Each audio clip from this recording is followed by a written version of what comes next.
Okay mga idol, gagawa po tayo ng napakabagong pong tuklas po natin o yung bago po nating na gold locator. Gagawa po tayo. Ang gagawin lang po natin, kukuha lang po tayo ng takip. Ito, takip lang po ito ng kawali. Then pagkatapos butasan na po natin dito. Dalawang butas. At dito sa may gitna, may isang butas na maliit. Ito, ayan. Nakatagos po dito sa may bandang hawakan po ng ibabaw niya. Yung butas. Ayan o. Then pagkatapos kukuha tayo ng dalawang antina ng PTP Link. Galing ito sa ito, PTP Link. Sira na po itong PTP Link po natin. Yung kailangan lang po natin na dito yung antina lang po niya. Dito po yan galing no. Ayan. Antina lang po yung kukunin natin. Then pagkatapos isang magnetic coil mula sa FM radio. At konti lang po gagamitin po natin na magnetic wire number 23. Ito lang po. At saka may magnetic wire po tayo na number 21. Ito, pina-spring ko na lang dito sa bawat side po niya. Dito at saka dito. Nagpa-spring lang po tayo dito ng 31 na turn o ikot. Dito 31 din. Ganyan lang po siya.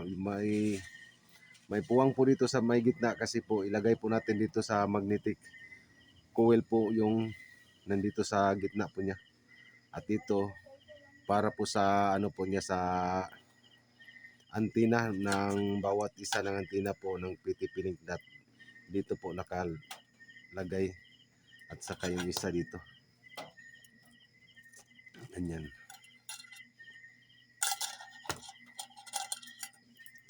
At saka may ano po tayo, isang aluminum din. Ito, aluminum po ito para po sa lagayin po natin ng bearing po natin. Ito. At may bearing na po tayo na ano pa pala nga pala, may bronze rod po tayo. Ayan. Yung bronze rod po natin na gagamitin. At ang sukat po ng bronze rod po natin, may sukat lang po ito na 37 cm. Yung sukat ng bronze rod po natin, 37 cm. Ayan po. 37 cm po ito. Ayan o. 37 cm.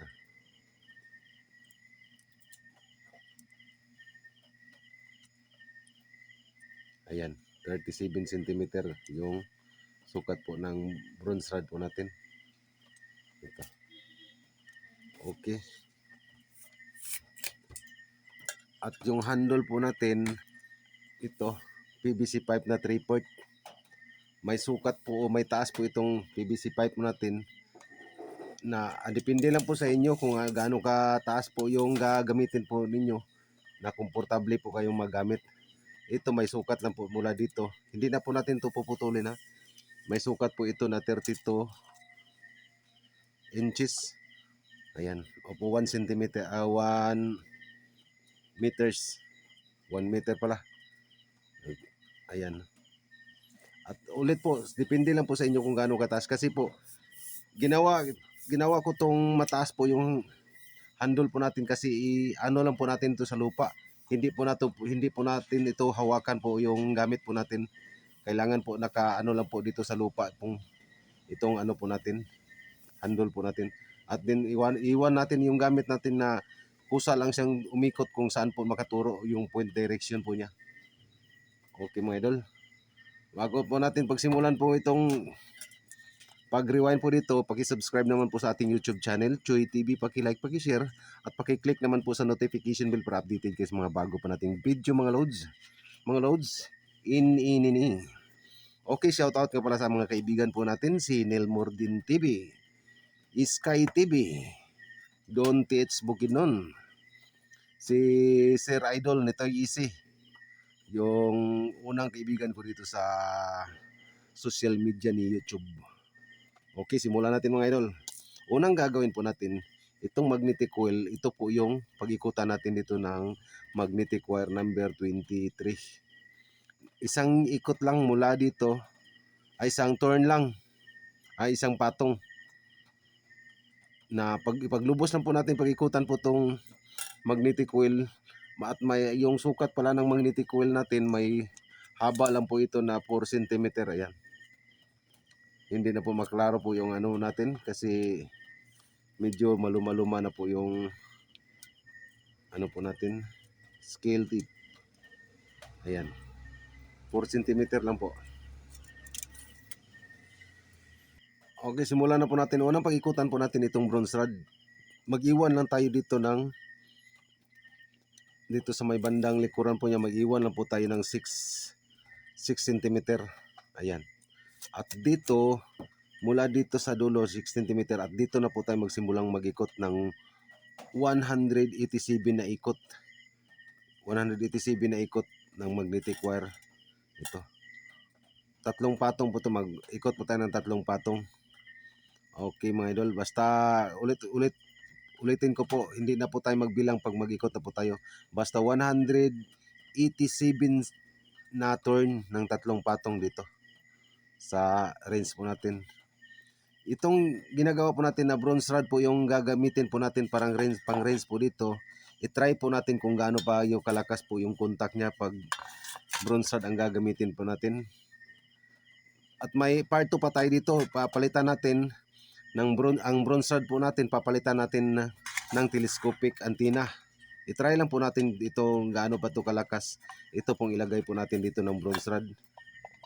Pag makita po natin medyo malakas din, ipalit na to ulit po yung telescopic antenna. Kung ma-compare natin sila kung sino mas malakas, at yun po ang iano po natin. Ito, try mo lang natin itong bronze rod po na ilagay po dito, parang pang range po lang po natin. At may dalawang backup po siya na antenna mula sa PTP Link, so tulad na sinabi ko kanina. Okay, simulan natin mga idol. Unang pag-ikutan natin itong bronze rod po natin. Mula dito hanggang dito ng 187 na turn ng tatlong patong o 3 layer. Okay mga idol. Eto na mga idol, tapos na natin. Hindi na ko na lang pinapakita sa inyo kasi nag-ano po tayo ng oras na kailangan po maiksi lang po yung oras natin. Ulit po ipapakita ko po sa inyo, tatlong patong po ito ha, ng 187 na ikot mula dito. Tulad ng sinabi ko kanina, nag-iwan po tayo ng 6 cm dito sa may bandang likuran mula dito, at dito na po tayo nagsimulang mag-ikot hanggang dito. Ayan po. Okay po, isusunod po natin itong ano po natin, magnetic coil. Yung magnetic coil natin dito, yung itong number 21 na magnetic wire po natin, dito po ito nakadikit. Ulit po, dito po ito nakadikit ha.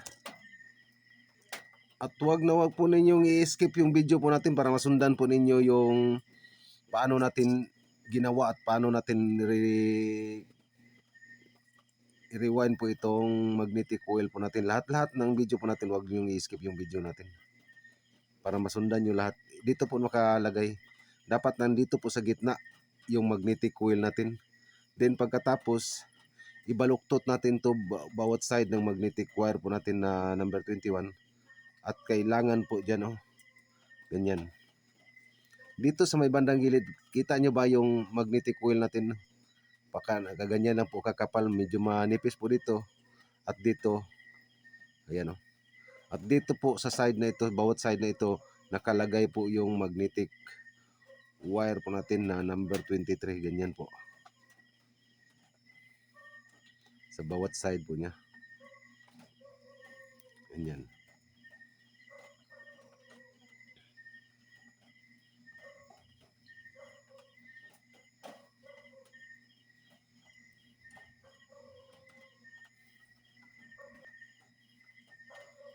Ito. At ulit po, single layer lang po ito ha.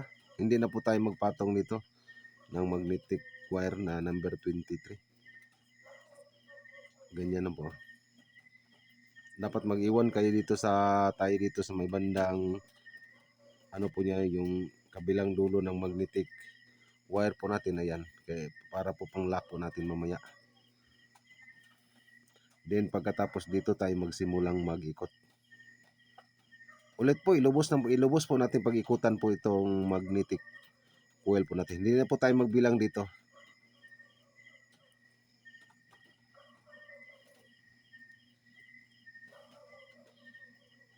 At kailangan, tulad ng sinabi ko kanina, kailangan po yung magnetic wire na number 21 nandito po sa may bandang gilid ng magnetic coil po natin. Kasi parang hindi po mabagal na pag-ikot po dito sa may bandang gilid at saka sa harap. At kailangan po mag-rewind po kayo dito ng magnetic wire po natin. Kailangan po higpitan po natin na pag-ikot po ito. Kailangan po, ayan o.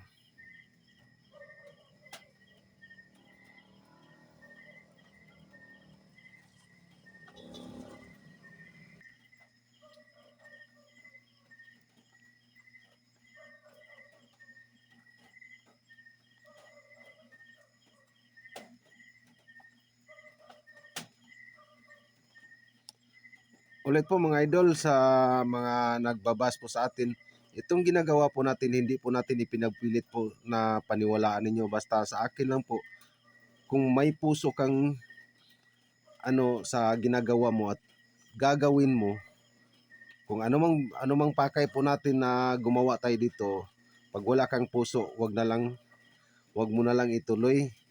Kasi tulad ng mga sinabi ko sa mga nakaraang video ko, kahit gaano man ka mahal at gaano man ka po yung gamit mo, pag wala kang puso, wag ka na lang mag-aksaya ng panahon. Importante po dito sa lahat ng mga ginagawa po natin, may puso ka, na open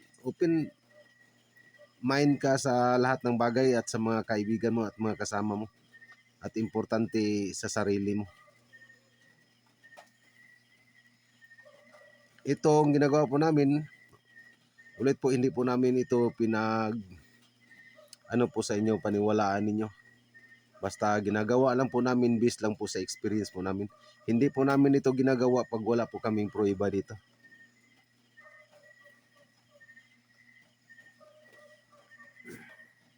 Ayan na po. Ito lang po. Ayan. Isang ikot lang. Hindi na po tayo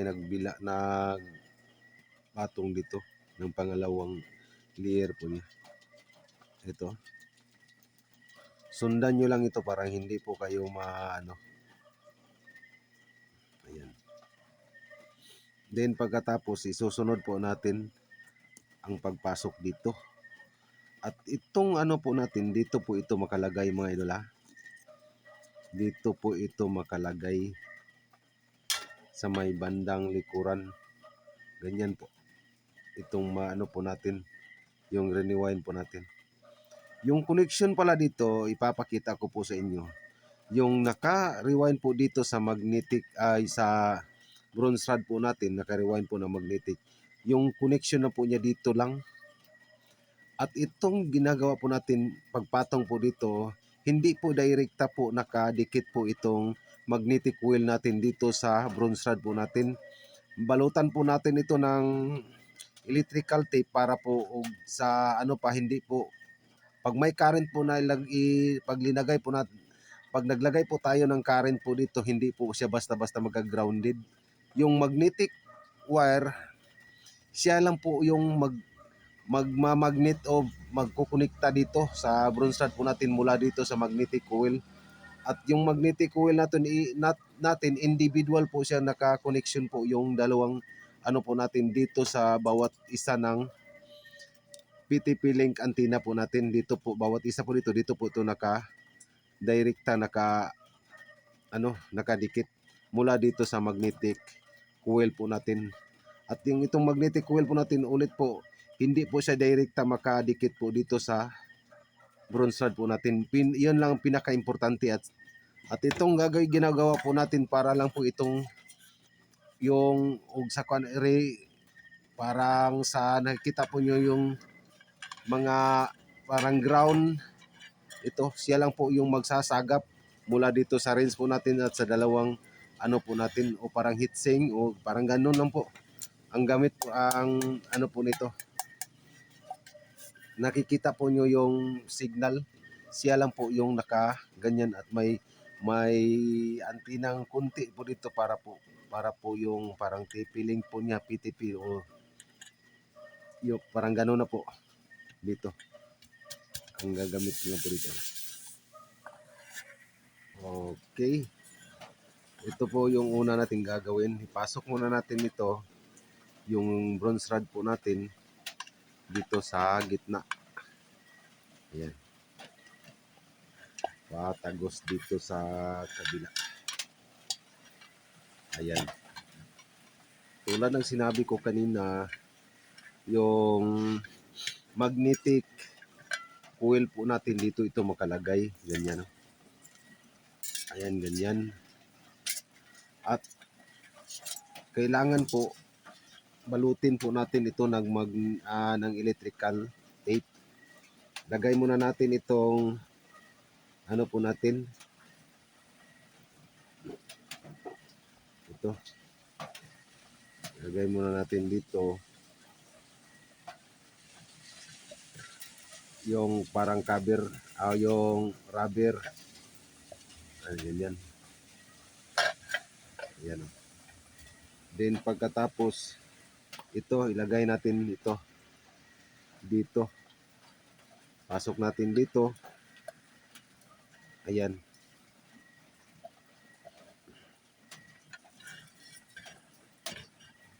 Ganyan po. Ayan.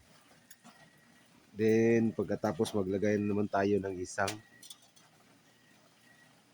ano po ito, rubber lang po ito ha. Ayan. Ulit po may rubber po dito at dito. Then pagkatapos babalutin natin ito ng electrical tape